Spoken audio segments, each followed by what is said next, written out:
Hello అండి, welcome back to another vlog. పిఠాపురంలో దర్శనం అయిపోగానే టెంపుల్ ముందరే అన్నవరంకి బస్ ఎక్కాము. ఇంకా అన్నవరం రీచ్ అవ్వగానే కొండ మీదకి ఫ్రీ బస్సెస్ ఉన్నాయన్నమాట. యాక్చువల్గా ఆ రోజే దర్శనం కంప్లీట్ చేసుకోవచ్చు, కానీ మాకు వ్రతం చేపించుకునే ప్లాన్ ఉండిందనమాట. సో నైట్కి అక్కడే స్టే చేసి నెక్స్ట్ డే మార్నింగ్ వ్రతం చేపించుకోవాలని ప్లాన్. స్టే కోసం రూమ్స్ తీసుకోవాలంటే మనం కొండ మీదకి వెళ్ళే హాఫ్ వేలో ఆఫీస్ ఉంటుంది, అక్కడ దిగి టికెట్స్ అయితే తీసుకున్నాము. ఇంకో ఫ్రీ బస్ పట్టుకొని రూమ్కి వెళ్ళాము. ఫ్రీ బస్సెస్ అయితే కంటిన్యూస్గా మనకి అవైలబుల్గా ఉంటాయి. మాకైతే రూము 950 రూపీస్ పడింది. ఇప్పుడు ఏదైతే కొండ మీద ఉన్నామో ఈ కొండని రత్నగిరి అంటారు. మేరు పర్వతం వాళ్ళ వైఫ్ మేనక వీళ్ళిద్దరూ కలిసి విష్ణుమూర్తికి ప్రార్థించి ఒక ఇద్దరు కొడుకుల్ని కంటారనమాట. ఆ కొడుకులు ఒకరు వచ్చేసి భద్రాచలం, ఇంకొకరు రత్నగిరి. భద్రాచలం మీ అందరికీ తెలిసే ఉంటుంది, అక్కడ రాముడు ఉంటాడు. రత్నగిరిలో ఇదనమాట, ఇక్కడ సత్యనారాయణ స్వామి ఉంటాడు. ఇంతలో రూమ్కి అయితే వచ్చేసాము. ఒక రోజంతా తిరిగి తిరిగి తిరిగి లాస్ట్కి రూమ్కి వచ్చాము. రూమ్ మంచిగా స్పేషియస్గానే అనిపించింది. 950 రూపీస్కి వర్తే. మీకోసం రూమ్ టూర్ కూడా చేసాము, ఒకసారి చూసేసాయండి. రూమ్ గురించి మళ్ళీ చూపిద్దాం, కానీ అసలు ఇది తెలుసా నీకు, ఇంతకు ముందు కాలంలో అంటే సత్యకాలంలో మౌంటైన్స్ అన్నిటికీ రెక్కలు ఉండేవి. ఎక్కడంటే అక్కడే విహరిస్తూ ఉండేవి. ఋషులు మునులు వీళ్ళు యాగాలు హోమాలు చేసుకుంటున్నప్పుడు ఇవి ఎప్పుడైనా క్రాష్ ల్యాండింగ్ అయినప్పుడు ఇవన్నీ ధ్వంసం అయ్యేవి. అందుకనేసి ఋషులందరూ ఇంద్రుడికి చెప్తారు, ఏమని, ఇట్లాగా క్రాష్ ల్యాండింగ్ అవుతూ ఉన్నాయి, మేము చేసేదంతా వేస్ట్ అయిపోతుంది అంటే. అప్పుడు ఇంద్రుడు ఏం చేస్తాడు, తన దగ్గర ఉన్న వజ్రాయుధం తీసుకొని ప్రతి ఒక్క మౌంటైన్కి ఉన్న రెక్కల్ని కత్తిరించేస్తాడు. ఆ విధంగా రత్నాకరుడు ఇక్కడ పడి రత్నగిరి అయ్యాడు. విష్ణుమూర్తిని మేనిఫెస్ట్ చేసుకొని ఆ మేనిఫెస్టేషన్లో కూడా సత్యదేవుడిగా మేనిఫెస్ట్ చేశాడు కనుక ఇక్కడ సత్యనారాయణ స్వామిలాగా వెలిచాడు. సరే సరే, నాకు ఆకలి అవుతుంది, ఇంక తినడానికి వెళ్దాం పద. సరే తిందాం పద, తర్వాత కంటిన్యూ చేస్తా. రూమ్స్ దగ్గరే ఒక క్యాంటీన్ ఉంది. తను దోశ తీసుకున్నారు, నేనేమో మంచిగా రైస్ తిన్నాను. నేనైతే దోశ తిన్నాను. తెలుగులో అన్నం అంటే ఫుడ్ కదా, అన్నవరం అంటే మీనింగ్ అది కాదు. స్థల పురాణం ప్రకారం దీన్ని అనన్యవరం అంటారు. అనన్య అంటే అన్లిమిటెడ్, వరం అంటే బూన్స్, అన్లిమిటెడ్ బూన్స్ వల్ల అనన్య వరం అనే దీనికి పేరు అనమాట. కాకపోతే వాడుక భాషలో అన్నవరం అని వచ్చింది. దీనికి కూడా సేమ్ మీనింగ్. ఎట్లాగా అంటే మీకేమన్నా తెలుసా, వాడికి ఏమన్నా తెలుసా అంటాం కదా, అందులో అన్న అంటే వాట్ ఎవర్, వరం అంటే కోరికలు, ఏం కోరుకున్నా కానీ తీరుతాయి కాబట్టి ఆ విధంగా వాడుక భాషలో అన్నవరం అని పేరు వచ్చింది. ఇంకా ఫుడ్ విషయానికి వస్తే ఫుడ్ బాగుంది, అండ్ క్యాంటీన్ కూడా నీట్గా మెయింటైన్ చేస్తున్నారు. క్లైమేట్ కూడా చాలా పీస్ఫుల్గా ఉండింది. అలా కూర్చొని మంచిగా ఫుడ్ ఎంజాయ్ చేసేసి నెక్స్ట్ మా ఆయన చేత ఐస్ క్రీమ్ కూడా కొనిపించుకొని తినేసి కొంచెం సేపు కబుర్లు చెప్పుకొని రూమ్కి అయితే వెళ్ళిపోయాము. ఇదంతా ఒక ఎత్తు. నెక్స్ట్ డే టెంపుల్కి వెళ్ళాక తెలిసింది ఎంత కమర్షియల్గా ఉన్నారు అనేసి. మీకు ఒకటి తెలుసా, రామనారాయణ ప్రసాద్ అనే ఒక ఆయనకి విష్ణుమూర్తి కల్లో కనిపించి నేను ఈ కొండలో ఉన్నాను అని చెప్పారు. ఇది 1891లో జరిగింది. ఆ రాజు అప్పుడు కొంతమంది సైన్యాన్ని తీసుకొని వెళ్ళి అక్కడ వెతికించాడు. అప్పుడు వాళ్ళకి 13 feet సిలిండ్రికల్ ఐడల్ కనిపించింది. ప్రతిష్ఠించాలంటే యంత్రం కావాలి. ఇంకా వీళ్ళ యంత్రం కోసం వెతుకుతూ ఉంటే అదే టైంలో కాశీలో ఒక ఋషికి విష్ణుమూర్తి కల్లో కనిపించి యంత్రాన్ని చెయ్యమని చెప్పారు. ఆ ఋషి ఆ యంత్రాన్ని చేసి ఇక్కడికి తీసుకొని వచ్చి ప్రతిష్ఠ చేశారు. ఇది మార్నింగ్ వ్యూ, ఇది కూడా చాలా బాగుంది. నేనైతే రెడీ అయిపోయాను, ప్రియా రెడీ అవుతూ ఉంది. రెడీ అయిపోయాక ఇక్కడ నుంచి బయలుదేరాలి. మా ఆయనేమో ఫాస్ట్గా 2 minutesలో రెడీ అయిపోయాడు. అబ్బాయిల గురించి తెలిసిందే కదా. నేనేమో చిన్నగా ట్రెడిషనల్గా బ్యూటిఫుల్గా రెడీ అయ్యాను, అందుకని కొంచెం లేట్ అయింది. ఇంకా రెడీ అయిపోయి రూమ్ లాక్ చేసుకొని కిందకు వచ్చేసాము. మేము లక్కీగా సాటర్డే వెళ్ళాము. సరే ఆటోలో వెళ్దాం అనుకుంటే అప్పుడు స్టార్ట్ అయింది ఎంత కమర్షియలో ఇక్కడ అని. అయినా కానీ బస్సు వస్తుందేమో అని ఇంకాసేపు వెయిట్ చేసాము, రాలేదు. వేరే కప్పులు అక్కడే ఉంటే వాళ్ళని అడిగి నలుగురం కలిసి ఆటో మాట్లాడుకొని గుడి దాకా బయలుదేరాం. పోనీ గుడి దాకన్నా తీసుకొని వచ్చాడా అంటే అది కూడా లేదు. 1/2 కిలోమీటర్ ముందరే వదిలేసి ఇక్కడ నుంచి నడిచెళ్ళండి, ఆటోలకి అలవ్ లేదని చెప్పాడు.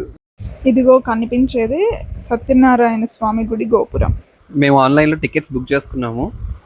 కానీ అక్కడ కంటిన్యూస్ అనౌన్స్మెంట్ వస్తుంది, పూజాలకి డబ్బులు ఇవ్వద్దు, పూజాలకి డబ్బులు ఇవ్వద్దు, మీరు ఏదైతే టికెట్స్ తీసుకున్నారో అది 500 కానీ 1500 కానీ 2000 కానీ అందులోనే పూజాలకు వెళ్ళిపోతాయని చెప్తూనే ఉన్నారు. ఎందుకు చెప్తున్నారో అప్పుడు అర్థం కాలేదు, లోపలికి వెళ్ళాక అర్థమైంది.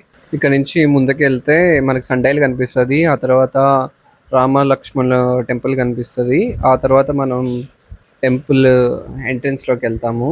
ఇక్కడ మళ్ళీ ఇంకో వ్యాపారం ఏంటంటే దీపాలు కొనుక్కోండి, అగరబత్తులు కొనుక్కోండి, వ్రతానికి ప్రతి ఒక్కటి నూనె తీసుకోండి, నెయ్యి తీసుకోండి అనేసి అది పనిగా చెప్తా ఉన్నారు. సరే అనేసి తీసుకున్నాం.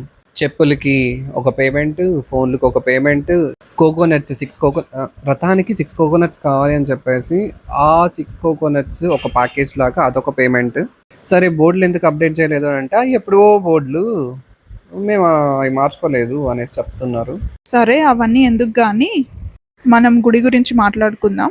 ఈ మెట్లుకి అటువైపు ఇటువైపు చక్రాల్లాగా అటు 2 ఇటు 2 ఉంటాయి.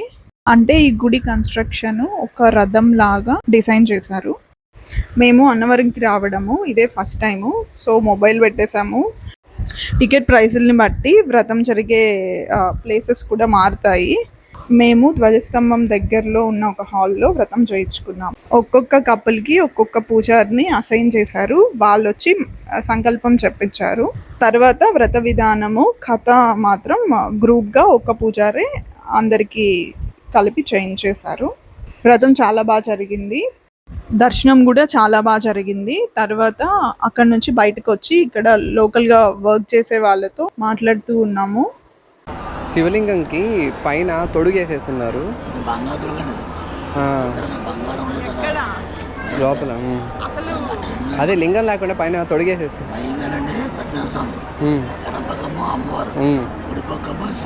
శివుడు పైన బ్రహ్మ విష్ణు మహేశ్వరులు ముగ్గురు ఉంటారు. కింద భాగంలో బ్రహ్మ, మధ్య భాగంలో శివుడు, పై భాగంలో విష్ణుమూర్తి అనేసి ఇక్కడ నమ్ముతూ ఉంటారు. ఇక్కడ 2 ఫ్లోర్స్ ఉంటాయి. గ్రౌండ్ ఫ్లోర్ లో మనకి కింద భాగం బాగా చూడొచ్చు. ఫస్ట్ ఫ్లోర్ లో మనం అమ్మవారిని, సోమవారిని ఇద్దరిని చూడొచ్చు. ఇక్కడ ఒక కాషన్ ఏంటంటే దర్శనం చేసుకునే ప్రతి పూజారి చేయబడుతూ ఉంటారు. ఇవ్వమనేసి ప్రతిసారి హరాస్ చేస్తూనే ఉంటారు. ఈవెన్ మీకు తీర్థం ఇవ్వాలన్నా సరే ఒక 10 రూపాయలు 5 రూపాయలు ఇస్తే కానీ మీకు తీర్థం అయ్యారు. మా మ్యారేజ్ అయినప్పటి నుంచి మా హస్బెండ్ ఏ టెంపుల్కి వెళ్ళినా బ్యాంగిల్స్ కొనిస్తారనమాట. అట్లా ఇక్కడ కూడా బ్యాంగిల్స్ తీసుకున్నాను. నెక్స్ట్ ఏంటంటే అన్నవరం అంటే మనకి మెయిన్గా గుర్తొచ్చేది ఏంటి, ప్రసాదమే కదా. అట్లనే మా ఆయన కూడా వెళ్ళి ప్రసాదం టికెట్ కౌంటర్ దగ్గర నిలబడ్డారు. అన్నవరం ప్రసాదంకి చాలా మంది ఫ్యాన్స్ ఉన్నారు కదా. సో మేము వెళ్తున్నామని తెలిసి చాలా మంది అడిగారు. అందుకనే ముందు ఆ ప్యాకెట్స్ చూసి షాక్ అవ్వకండి. మామూలుగా అందరూ అన్నవరం ప్రసాదము 5-6 days ఉంటుంది అని అంటారు కదా, కానీ 2 days మ్యాక్సిమము. మనం ఫ్రిడ్జ్లో పెట్టుకున్నా కూడా అంతకు మించి ఉండదు. దీంట్లో మాకు జరిగిన ఎక్స్పీరియన్స్ మీతో షేర్ చేసుకోవాలనుకుంటున్నాను. కమర్షియల్ అంటా ఉన్నాం కదా, ఎందుకు అంటే కమర్షియల్ అని కూడా అనను, ఇది ఒక రకంగా స్కామ్ అనే చెప్పచ్చు. అంటే ఒక్కొక్కరిని అలొకేట్ చేశారు కదా వ్రతానికి. అప్పుడు మాకు వచ్చిన పూజారి ఏంటంటే మంచిగా మాతో కమ్యూనికేట్ చేశారు. ఇంకా బయటికి వచ్చాక కూడా ఆయన బయటికి వెళ్ళేటప్పుడు మా దగ్గర నెంబర్ తీసుకున్నారు. మొబైల్ కౌంటర్కి వెళ్ళి మొబైల్ తీసుకునే లోపల WhatsApp messages 2 missed calls already ఉన్నాయి ఆయనవి. నేనేమనుకున్నా అంటే ఏదైనా జాతకం చెప్పి మనీ అడుగుతాడేమో, కానీ అక్కడ జరిగింది వేరు. తర్వాత ఆయనే చూసి మళ్ళీ పిలిచారు బయట. అప్పుడు ఏం చెప్పారంటే వాళ్ళ వైఫ్కి ఏదో సమ్ హెల్త్ ఇష్యూ. ఆయన చూడడానికి బాగానే ఉన్నారు, ఐ మీన్ ఫినాన్షియల్గా బాగానే ఉన్నట్టు అనిపించింది, కానీ ఏదో ఒక స్టోరీ చెప్పారు. సో మాకు అదైతే స్కామ్ అనిపించింది. ఊరికి వచ్చినా కానీ 2-3 రోజులు నాన్ స్టాప్ మెసేజెస్ మనీ కోసం. ఇంకా రూమ్కి వచ్చి ఫ్రెష్ అయిపోయి లంచ్కి అయితే వెళ్ళిపోయాము. చెక్అవుట్ చేసేసి కాకినాడకి అయితే స్టార్ట్ అయ్యాము. ఎందుకంటే ఓన్లీ ఫర్ కాజాలు, కాకినాడ కాజాలు ఫేమస్ అంటారు కదా, అందుకని ఒకసారి టేస్ట్ చూద్దామని చెప్పేసి వెళ్ళాము. మేము కోటయ్య స్వీట్స్ బెస్ట్ అని చెప్పి తీసుకున్నాము. మేబీ అంతకన్నా బెస్ట్ ప్లేసెస్ ఉన్నాయేమో, మాకు తెలీదు. ఆ కాజాల కోసం మేము పడిన తిప్పలు అన్నీ కాదు, అవి తీసుకొని ఇంటికి వెళ్ళాక టేస్ట్ చూస్తే తెలిసింది అసలు వెళ్ళకుండా ఉండాల్సింది అని. మా నెల్లూరులోనే చాలా చాలా బాగుంటాయి. మీరు కాకినాడ వాళ్ళు ఎవరైనా చూస్తుంటే మాత్రం మమ్మల్ని తిట్టుకోకండి, అంటే మేము ఎక్స్పెక్ట్ చేసినట్టు లేవు. ఇంకా స్వీట్ షాప్కి వెళ్ళాం కదా అని చెప్పేసి 4-5 ఐటమ్స్ తీసుకున్నాము. ఏ మాట కామాట అండి, కాకినాడ స్వీట్స్ కన్నా కాకినాడ పీపుల్ చాలా స్వీట్గా ఉన్నారు.